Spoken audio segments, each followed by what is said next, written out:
Değerli izləyicilər, videonu bəyənib kanala abunə olun ki, hər kəs son xəbərlərdən anında məlumatlansın. Uşaqlarımız şəhidlər xiyabanında yatanlardır. Necə yəni uşaq pulu versəniz, onun atası işləməyəcək?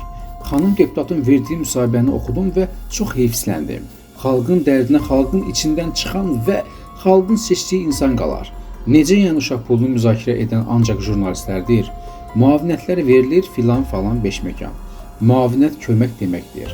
Hər bir ailəyə iş təcrübəsi olmayan, yetəri qədər işləyib təcrübə yığa bilməyən və yaxud da xəstə olan, həqiqətən də köməyə ehtiyacı olan adamlara verilir.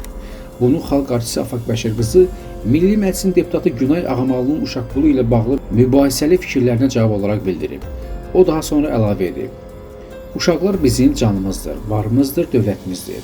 Uşaqlar sabahın əskəridir. Uşaqlarımız şəhidlər xiyabanında yatanlardır. Onların yerinə biz yetişdirməliyik. Sabahın əskərini böyütməliyik. Heç dövlət nümayəndəsi, dövlət qulluqçusu belə bir söz deyərmi? Belə bir ifadə işlədərmi? Mən başa düşə bilmirəm. Bu hansı vicdana sığır?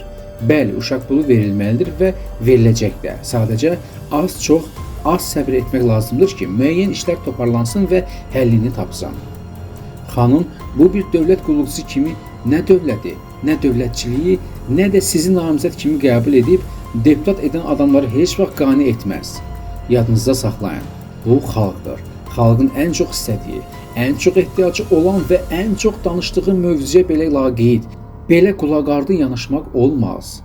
Siz nə edirsiniz? Siz şir ürəyi yemisiniz, heç bir bayağı sözünüz, yersiz hərəkətiniz bu xalqın arasına ləxləxə sala bilməyəcək. Yadınızda saxlayın. Əgər həqiqətən də dövlətə və dövlətçiliyə, Azərbaycana sadiq bir insansınızsa, siz danışanda danışığınıza fikir verin və yüz ölçüb yüz biçin. Necə yəni uşaq pulu versəniz, onun atası işləməyəcək? Arxayın olacaq ki, uşaq pulu alır. Bu nə absurd fikirlərdir.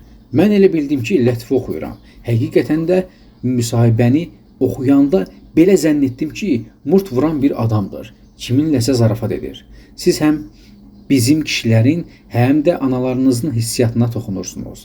Belə şey olar. Siz Azərbaycan türküsüz. Azərbaycan türkü ömür billah haqsızlıqla vuruşub. Qələbəni də haqqı qovduğuna və haqqı bərpa etdiyinə görə alıb. Ona görə də tarixlərə gömülüb. Düz deyirsiniz, tarixə gömülənlər var, amma qəhrəman kimi yox, layiqsiz adlarla gömülüblər. Hər halda bunu siz daha yaxşı bilərsiniz.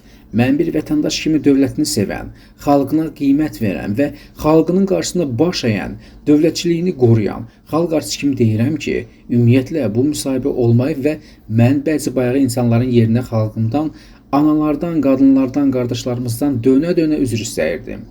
Lakin mən bilirəm ki, onlar bu üzrü qəbul etməzlər. Çünki onlar bilirlər ki, mən onlara əsl qiymətlərini verən insanam.